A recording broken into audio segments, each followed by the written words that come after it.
11 ባለው ሐሳብ ላይ የእግዚአብሔርን ቃል እንካፈላለን። ለምትጽፉ ሰዎች በእርሱ ዘንድ የነበረ ሐሳብ በእናንተ ዘንድ ይሁን። በእርሱ ዘንድ የነበረ ሐሳብ በእናንተ ዘንድ ይሁን።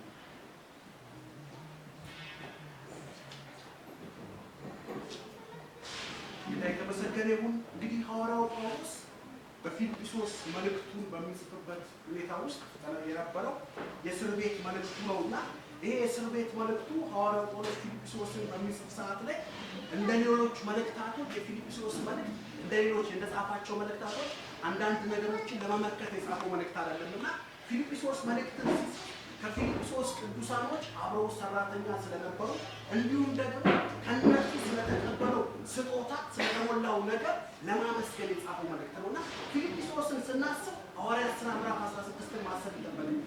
ጌታ የተመሰገነ ይሁን። እንግዲህ እንደምታውቁት ሐዋርያት ሥራ ምዕራፍ 16 ላይ ጳውሎስ ጳውሎስ በመቄዶንያ አንድ ራእይ እንዳየ አንድ ሰው እንዲረዳው ወደዛ እንዲመጣ እንደጠራው የእግዚአብሔር ቃል ይናገራልና በዛ መካከል ጳውሎስ ላየው ራእይ ምላሽ ሰጥቶ ፊልጵስዩስ ከተማ ሄደ።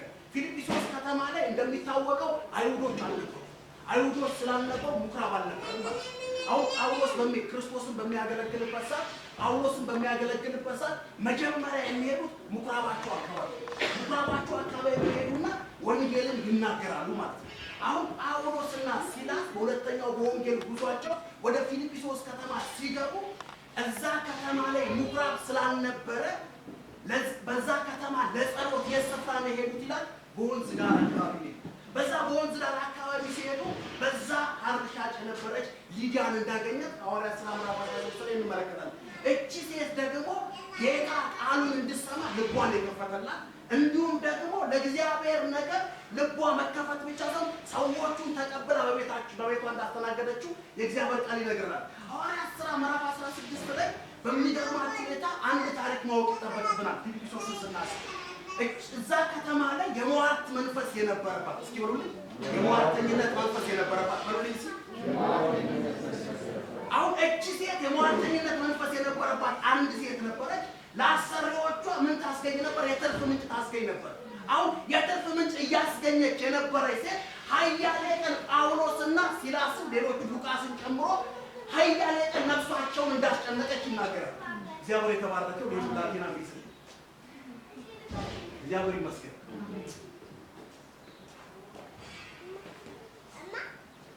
ጌታ የተባረከ ይሁን። ኢየሱስ ክርስቶስ ጌታ ነው። ዛሬ የኔም ጎምሳ እንዳያስቸግረኝ ወደዚህ አላመጣሁትምና እግዚአብሔር ይባረክ። ያው ልጆች ወደዚህ እንዲመጡ አትከልክሏቸው ስለሚል ማለት ነው። ኢየሱስ ክርስቶስ ጌታ ነው። በፍቅር ነው። ኢየሱስ ክርስቶስ ጌታ ነው እና እቺ የሟርተኝነት መንፈስ የነበረባት ሴት ጳውሎስና ሌሎቹንም አያሌ ቀን ምን እያለች ታስጨንቃቸው ነበረ? እነዚህ የመዳንን ዕውቀት የሚነግሯችሁ የልዑል እግዚአብሔር ልጆች ናቸው ስሟቸው እያለች ኃያሌ ቀን አስጨነቀቻቸው። አንድ ቀን ግን ጳውሎስ ከዛ ቀን በኋላ ምን ሆነ? መንፈሱ ታወቀ። ጳውሎስ መንፈሱ ስለታወቀ መቀጠል አልፈለገም። ዞር ብሎ ምኑ ገሰጠው ይላል። መንፈሱን አሁን መንፈሱን ሲገስጸው ጳውሎስ እዚህ ያ ሰው መንፈሱ ምንድን ነበረ? መንፈሱ ተመታ። መንፈሱ ከተመታ በኋላ የሆነው ነገር ምንድን ነው? ጳውሎስና ሲላስን በዱላ መግረፍ እንደገና በበትር ገረፏቸው፣ ወደ እስር ቤት ወረወሯቸው። ጳውሎስና ሲላስ እስር ቤት ከተወረወሩ በኋላ የፊልጵስዩስ ቅዱሳኖች ጋር አንድ ቀን አብረው ወጥተዋል ማለት ነው። እግዚአብሔር የተባረከ ይሁን። እንግዲህ ለፊልጵስዩስ ሰዎች ይህንን በእርሱ ዘንድ የነበረ ሐሳብ በእናንተ ዘንድ ይሁን ለምን አላቸው? ትልቁ ጉዳይ ይሄን ዛሬ እንድናይ እንፈልጋለን። እዚህ ፊልጵስዩስ መልእክት ምዕራፍ 2 ላይ እስኪ ሁላችን እናወጣለን። ከአምስት ጀምሮ እንዲህ ይላል። በክርስቶስ ኢየሱስ የነበረ የሐሳብ በእናንተ ዘንድ ደግሞ ይሁን። እርሱ በእግዚአብሔር መልክ ሲኖር ሳለ ከእግዚአብሔር ጋር መተካከልን እንደ መቀማት እንደሚገባው ነገር አልቆጠረም። ነገር ግን የባሪያን መልክ ይዞ በሰው ምሳሌ ሆኖ ራሱን ባዶ አደረገ። በምስሉም እንደ ሰው ተገኝቶ በምስሉም እንደ ሰው ተገኝቶ ኢየሱስ ክርስቶስ ጌታ ነው። በምስሉም እንደ ሰው ተገኝቶ ራሱን አዋረደ፣ ለሞትም ያው ለመስቀል ሞት እንኳን የታዘዘ ሆነ። በዚህም ምክንያት ደግሞ እግዚአብሔር ያለንን ከፍ ከፍ አደረገው፣ ከስም ሁሉ በላይ ያለውን ስም ሁሉ ሰጠው። ይህም በሰማይ በምድር ከምድር በታች ያሉት ሁሉ በኢየሱስ ስም ይበረከቱ ዘንድ ምላስ ሁሉ ለእግዚአብሔር አብ ክብር ኢየሱስ ክርስቶስ ጌታ እንደሆነ ይመሰክሩ ዘንድ ነው። እንደምታውቁት የፊልጵስዩስ ቅዱሳኖች በጣም ከጳውሎስ ጋር በወንጌል የተሰማሩ ሰዎች ናቸው። ከጳውሎስ ጋር በወንጌል ይሰማሩ እንጂ አንድ ነገር ጳውሎስ የሚል መልእክት እንጽፍላቸው አሰበ። ሲጽፍላቸው መነሻው ነገር ምንድነው?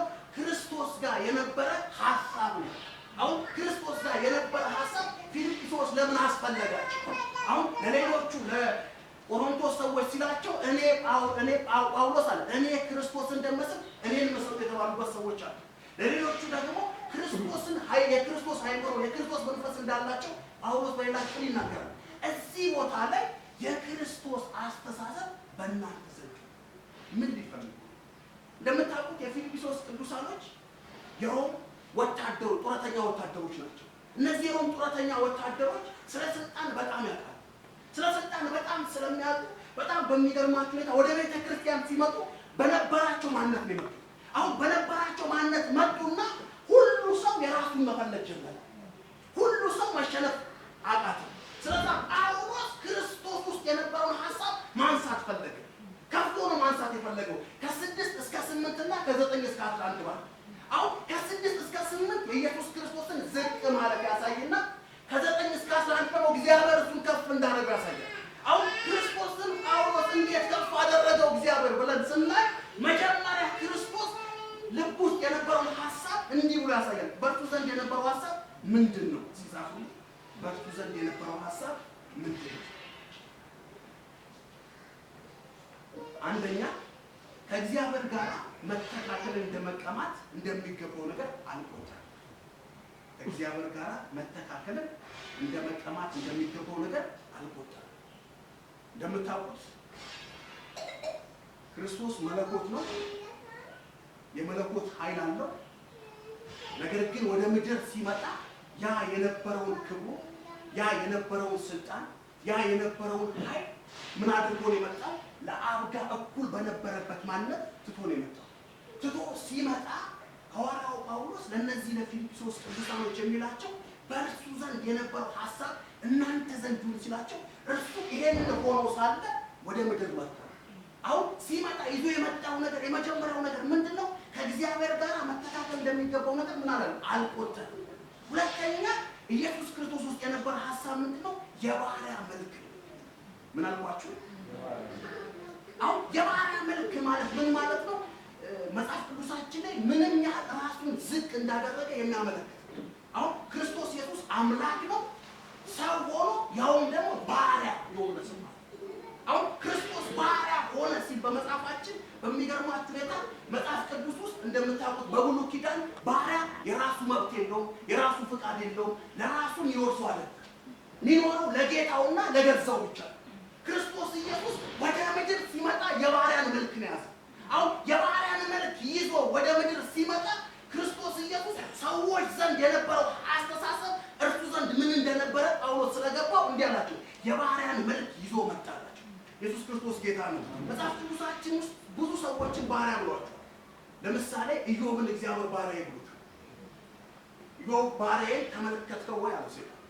እንደምታውቁት ኢዮብ የእግዚአብሔርን ድምፅ እግዚአብሔርን የሚያመልክ እግዚአብሔርን የሚፈራ ሰው ነበር። ነገር ግን ይሄ እግዚአብሔርን የሚፈራ ሰው አንድ ወቅት ላይ አንድ ዟሪ እየዞረ ስለነበረ እየዞረ የነበረው ሰው በእግዚአብሔር የተጠበቀውን ኢዮብ ተመለከተው። ሲመለከተው ባሪያ ኢዮብ ይሰድባል አለ እግዚአብሔር። አይሰድበኝም። አሁን ባሪያ ኢዮብ ምን አይልም፣ አይሰድበኝም። እግዚአብሔር የሰጠውን ነገር በጠቅላላ ኢዮብ አጣ። እግዚአብሔር ሰጠ፣ እግዚአብሔር ነሳ፣ የእግዚአብሔር ስም ይባረክ ብሎ እግዚአብሔርን ኢዮብ እንዳከበረ መጽሐፋችን ነግሮናል። እንግዲህ እግዚአብሔር ባሪያ ሌላ ያለው ሙሴ ነው። ሙሴን እግዚአብሔር ምን ብሎታል? ባሪያ ሙሴ ብሎታል። ኢየሱስ ክርስቶስ ጌታ ነው። እዚህ ዘኍልቍ 12 ቁጥር 7 ላይ አንድ ታሪክ መጽሐፍ ቅዱሳችን ይነግረናል። እንደምታውቁት አሮንና ማርያም ምንድን ነበሩ? ነቢያት ነበሩ። እነዚህ ነቢያት የነበሩት አሮንና ማርያም ሙሴ ላይ ምን አደረጉ? አጉረመረሙ። አሁን ሲያጉረመረሙ አሮንና ማርያም እኛም ነብይ ነን እሱም ነብይ ነው አሉ። ስለዚህ በመካከላቸው ምን አሰበ? ሙሴ ይህን ታሪክ አያውቅም፣ እግዚአብሔር ግን በሰማይ ምን ይላል? ያያል። አሁን እግዚአብሔር ሲያይ እስራኤል ሕዝብን ለ7 ቀን ምን አደረገቻቸው? በማርያም ለምጽ ምክንያት ዘገዩ ይላል መጽሐፍ። ስለዚህ እግዚአብሔር ስለ ሙሴ ግን ዘኍልቍ 12:7 ላይ ባሪያዬ ሙሴ ግን እንዲህ አይደለም፣ እርሱ በቤቴ ላይ ታመነ ነው። አሁን ሙሴ ምንም የሚያውቀው ታሪክ የለም፣ ግን እግዚአብሔር ግን ስለ ሙሴ ምን ሆነ? ባሪያዬ ሙሴ ግን እንዲህ አይደለም። እስኪ በሉ እግዚአብሔር ያያል። አሜን። እግዚአብሔር ያያል። አሁን በምናልፍበት ሁኔታ ምንም ልንባል እንችላለን፣ እግዚአብሔር ከሰማይ ያያል።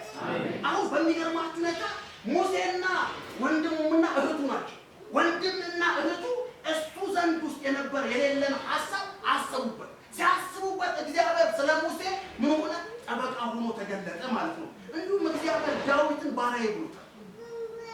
መዝሙር 78:7 ላይ ይላል፣ ዳዊት ባሪያዬን መረጥኩት፣ ከበጎች መንጋ ውስጥ ወሰድኩት። እንዲሁም ደግሞ 89:20 ላይ ባሪያዬ ዳዊትን አገኘሁት፣ ቅዱሱን ቅባት ቀባሁት። አሁን ነፍሴ በሱ ደስ ትሰኛለች፣ የዓመፃ አይሰለጥንበትም ብሎ ስለ ዳዊት ያወራል። ዳዊት በእግዚአብሔር የተገኘ ነው። ለምን ስትሉ ለንግስና እግዚአብሔር ምን ያለው ባሪያ ብሎ የጠራው ሰው ነው ማለት ነው።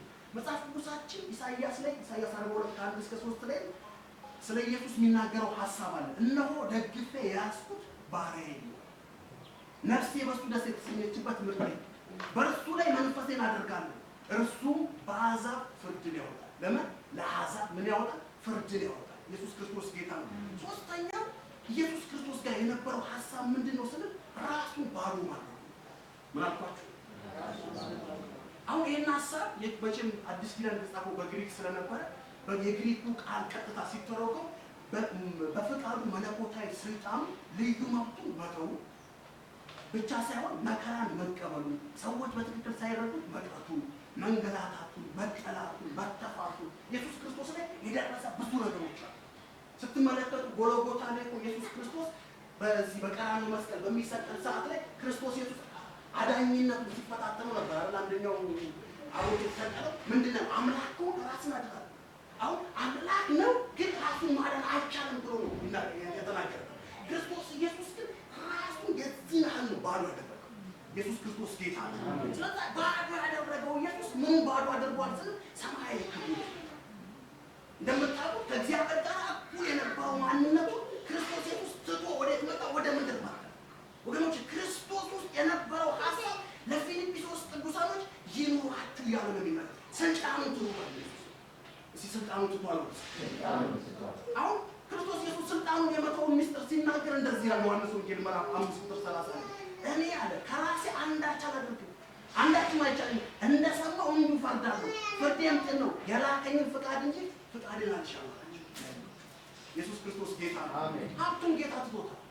ስለኛ ምን ብሎ ዳይቶ ስለዚህ ክርስቶስ ኢየሱስ የነበረ ሐሳብ በእናንተ ዘንድ ይሁን ሲባል ክርስቶስ ራሱን ባዶ የማድረጉን እንዲሁም ደግሞ መብቱን ትቷል ጌታ። አሁን አንዳንድ ጊዜ እንደ ክርስቲያን ብዙ ጊዜ ራሳችን በምን እንወጋለን ካሉ መብታችን ነው ይላል። አንዳንድ ያው ኖሬንስ ቤተክርስቲያን በመጣው ሰሞን ላይ የድቁና አገልግሎት አገለግል ነበርና ሰዎች በጣም በሚገርማችሁ ሁኔታ ወደፊት ይሉ ስትሏቸው አይሰሙም። ምናቸው መብታቸውን ይዘው ስለመጡ ይሄን ደግሞ እኔም ስመጣ መብቴን ይዤ ስለመጣሁ ጌታ ደግሞ መብቴን ይዤ እንዲሆን አሁን እግዚአብሔር ከአሹ የሚፈልገው አሹ ስለ ክርስቶስ መብቱ መጥቷል። አሁን ክርስቶስ ውስጥ የነበረ ባዶ ማድረግ ማለት መብቱን በፍቃዱ መጥቶ አሁን ክርስቶስ ጌታ ነው። አዎ ጌታ ነው። ይሄ ጌታ የሆነው አምላካችን የማንን እግር? የደቀ መዛሙርቱን እግር አጠበ። አሁን ለምን አጠበ ሲባል መብቱን ትቶ ያጠበ። አሁን በእነሱ ባህል ጌታ ምንድን ነው ሊቀመጥ ማለት በቃው ለጌታ ደሬ ያለ ደሬ አሁን ደሬ ከኔ ይበልጣል።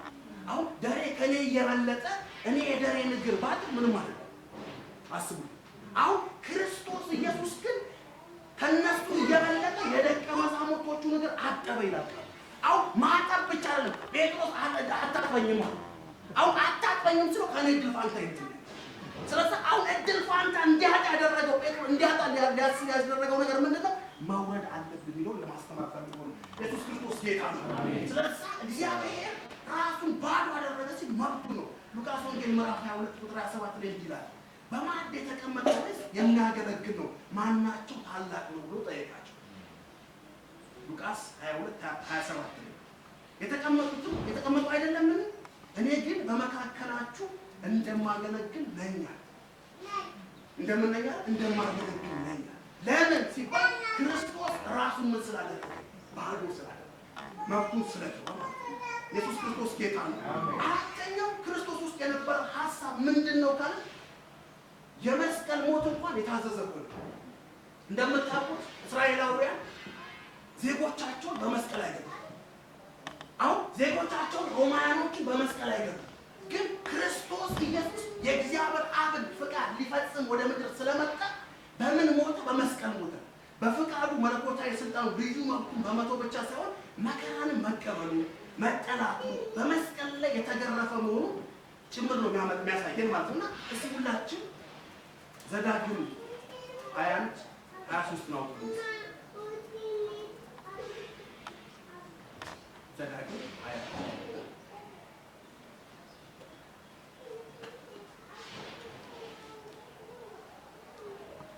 እንዲህ ይላል።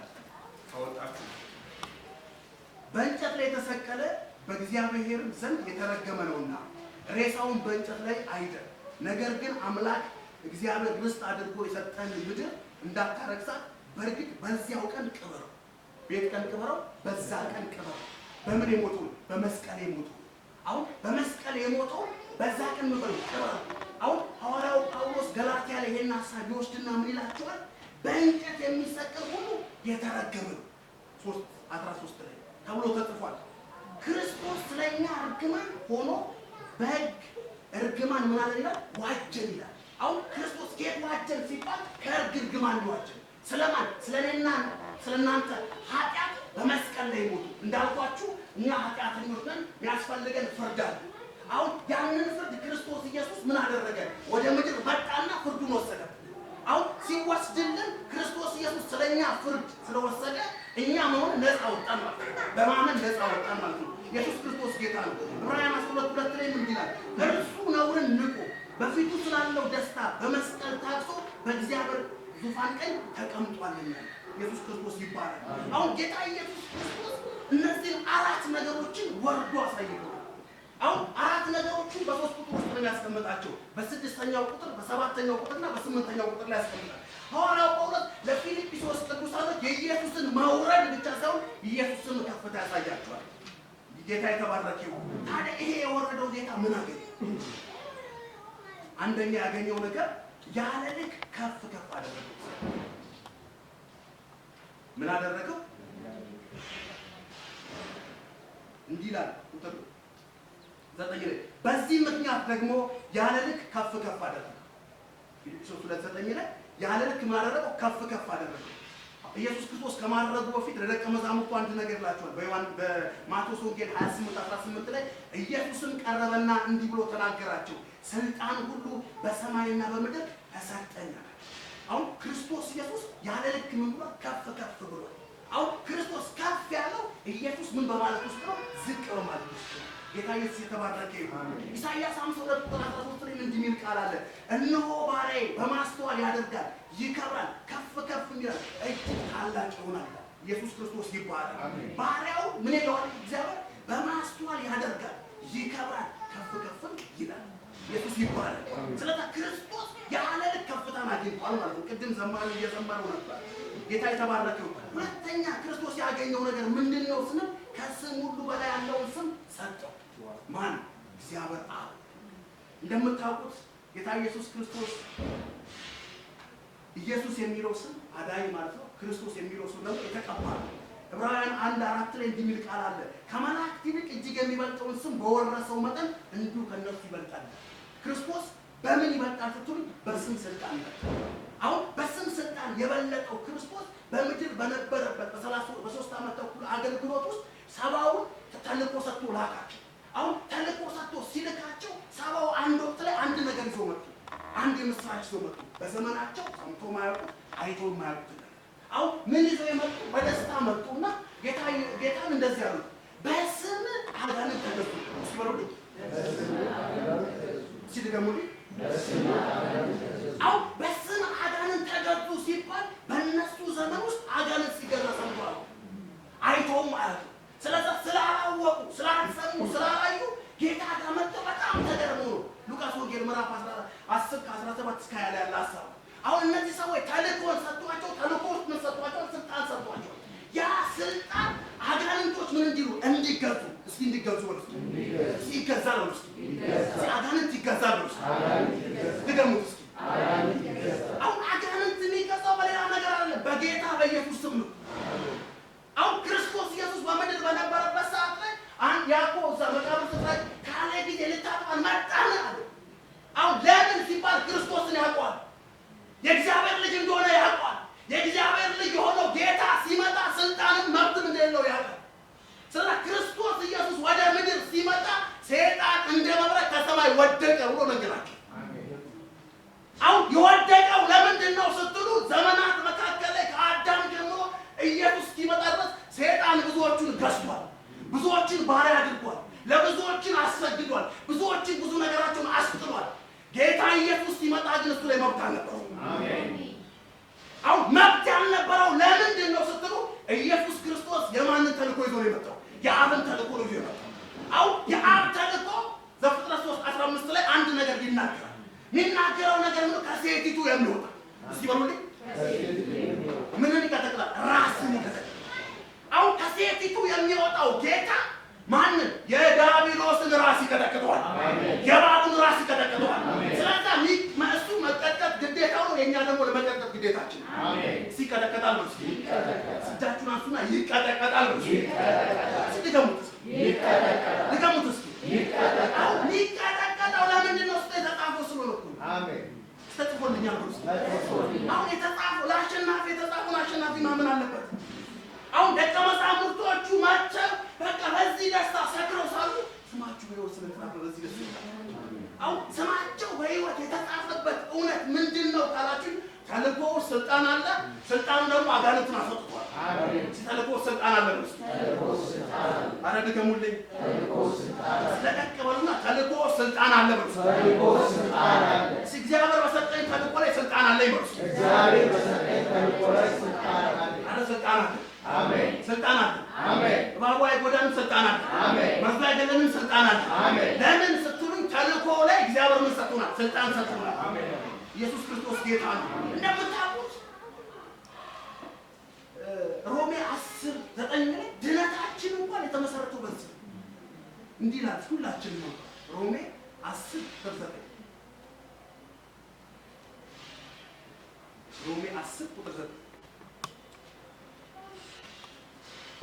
ጳውሎስ ነው የሚናገረው ኢየሱስ ጌታ እንደሆነ በአፍ ብትመሰክር እግዚአብሔርን ከሙታን እንዳስነሳው በልብ ብታምን ትድናለህ አሁን ኢየሱስ ክርስቶስ ምን እንደሆነ ጌታ እንደሆነ በምን በአፍ ብትመሰክር አሁን ብዙ ጊዜ ሰዎች ወደኛ ይመጡና ከዛ በኋላ ስለ ክርስቶስ ስለ እግዚአብሔር መንግስት እውነት ነግረናቸው አንድ ነገር ነው የምንላቸው ልክ ክርስቶስ ኢየሱስን እንደ ግል አዳኛቸው ስናስቀበላቸው ጌታ ኢየሱስ ክርስቶስ ጌታ እንደሆነ በአፍ ብትመሰክር እግዚአብሔር ከሙታን እንዳስነሳው በልብ ብታምን አሁን ድነት ያለው መስክሮ አምኑ አሜን ድነት ያለው ወርስ ድነት ያለው በአፍ መስክሬ ወርስ በአፍ መስክሬ በልብ አምኜ ነው በልብ አምኜ በአፋችን እንደምን መሰከር በልባችንስ ምናምን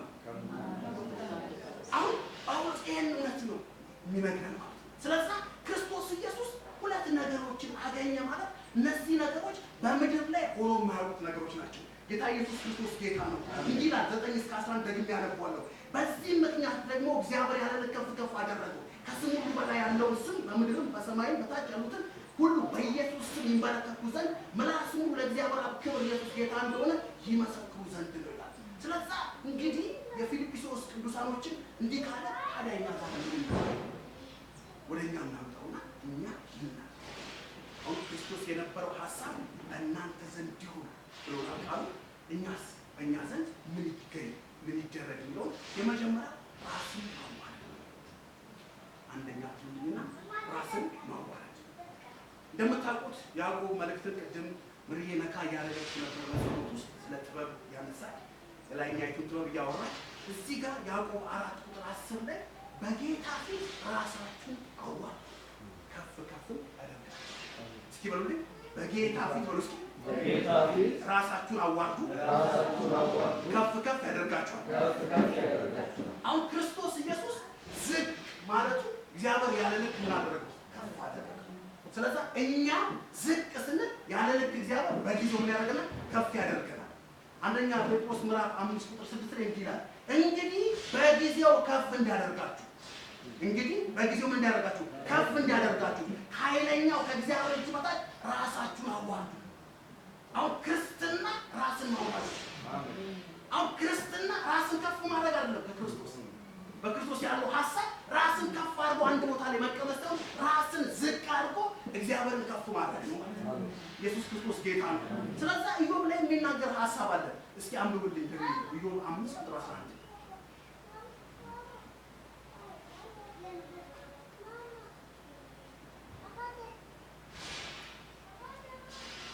ኢዮብ 5 ምክንያቱም ኢዮብ 5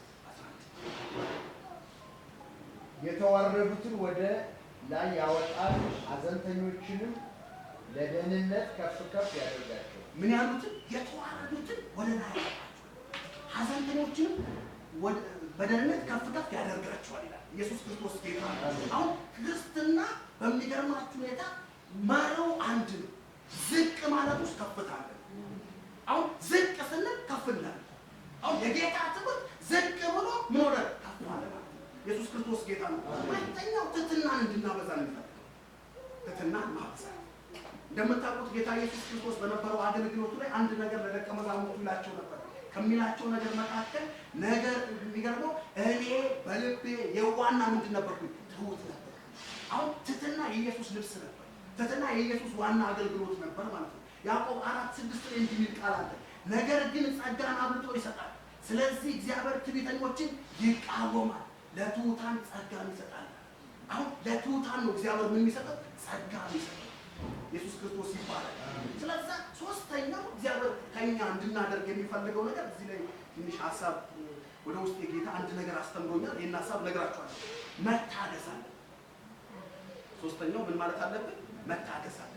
እንደምታውቁት የሐዋርያው ያዕቆብ መልእክት ላይ ስትመለከቱ በጣም በሚገርማችሁ ሁኔታ ስደት ውስጥ የነበሩ ሰዎች የተጻፈላቸው መልእክት ነውና ለእነዚህ ሰዎች ያዕቆብ አንድ ነገር ይነግራቸዋል። ጌታን መጠበቅ እንዳለባቸው፣ መታገስ እንዳለባቸው፣ መጽናት እንዳለባቸው ይነግራቸውና አባቶቻቸው ቅድም የነገርኳችሁን ኢዮብን ያነሳና እንዲህ ይላቸዋል፣ እነሆ በትዕግስት የጸኑትን ብፁዓን ናቸዋል። ኢዮብ እንደታገሰ ሰምታችኋል፣ ጌታም እንደፈጸመለት አይታችኋል። ጌታ እጅግ የሚምር የሚራራ። አሁን ኢዮብ ምን አድርጓል ስትሉ ያዕቆብ መልእክት ላይ አንድ ነገር ይናገራል። ኢዮብ ታግሷል። አሁን የታገሰው ምን ነው ስትሉ የመጣበትን መከራ፣ የመጣበትን ስደት። አሁን ኢዮብ እግዚአብሔር በሱ ላይ ያለው ፕሮግራም አላወቀም። ነገር ግን ያላወቀው ኢዮብ ባያውቅም እግዚአብሔርን ግን በአንደበቱ አልበደለም።